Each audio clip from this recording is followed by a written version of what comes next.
Bonjour à toutes et à tous. Dans mon discours, je vais mentionner certains mots qui peuvent être plus compliqués, à savoir les macronutriments, les micronutriments, les mésonutriments, ainsi que les caroténoïdes et les polyphénols. Mon discours commence maintenant. Bonjour à toutes et à tous. Comme 90% de la population belge, vous avez certainement pris un bon petit déjeuner ce matin avant de vous rendre sur votre lieu de travail ou sur votre lieu de cours. Certains auront opté pour un petit déjeuner salé à base d'œufs, de charcuterie ou de fromage, tandis que d'autres auront préféré se tourner vers des aliments plus sucrés, tels que le chocolat, la confiture, voire même des viennoiseries. Mais savez-vous réellement ce que vous avez ingurgité ce matin ?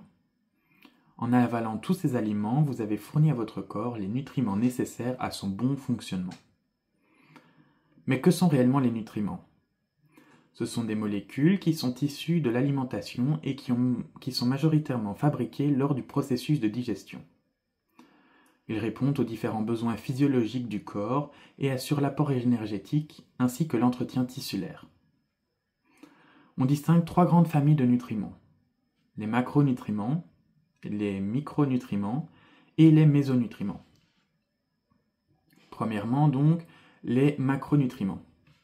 Ils regroupent les protéines qui sont indispensables pour notre renouvellement tissulaire, les glucides qui sont le carburant énergétique de notre organisme et les lipides qui jouent un rôle de stockage énergétique.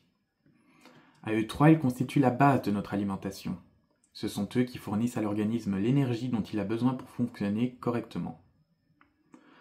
On retrouve des protéines dans la viande, bien évidemment, mais aussi dans les œufs, dans les poissons, les noix et les produits laitiers.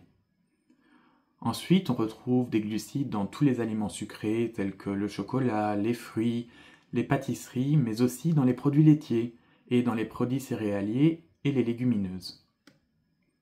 Pour ce qui est des lipides, on les retrouve dans les aliments gras tels que le beurre ou les aliments frits. Mais on peut facilement trouver de bons lipides dans les poissons gras, l'huile d'olive, l'huile de colza, l'avocat et certains oléagineux. Deuxièmement, passons aux micronutriments. Ils sont composés des vitamines, des minéraux et des oligo-éléments.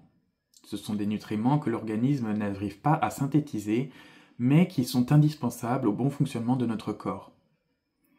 Et enfin, les mésonutriments sont les molécules santé, entre guillemets, présentes dans les aliments et qui ont un rôle protecteur. On y retrouve donc les antioxydants, les caroténoïdes, les polyphénols, les oméga 3, etc. Au sein de ces trois familles de nutriments, on en retrouve certains qui sont essentiels pour notre organisme. On peut citer entre autres les acides gras et plus précisément les oméga 3 et oméga 6, les acides aminés, les minéraux tels que le sodium, le potassium, le calcium, le fer, le zinc, le phosphore, le magnésium et l'iode. Et enfin, les vitamines qui peuvent être séparées en 6 grandes familles. Premièrement, la vitamine A. Elle est essentielle pour la santé des yeux, de la peau et le bon fonctionnement du système immunitaire. Ensuite, les vitamines B soutiennent l'énergie, le métabolisme, le système nerveux et la santé des globules rouges. Troisièmement, la vitamine C est un antioxydant qui renforce le système immunitaire, favorise la cicatrisation et la santé de la peau.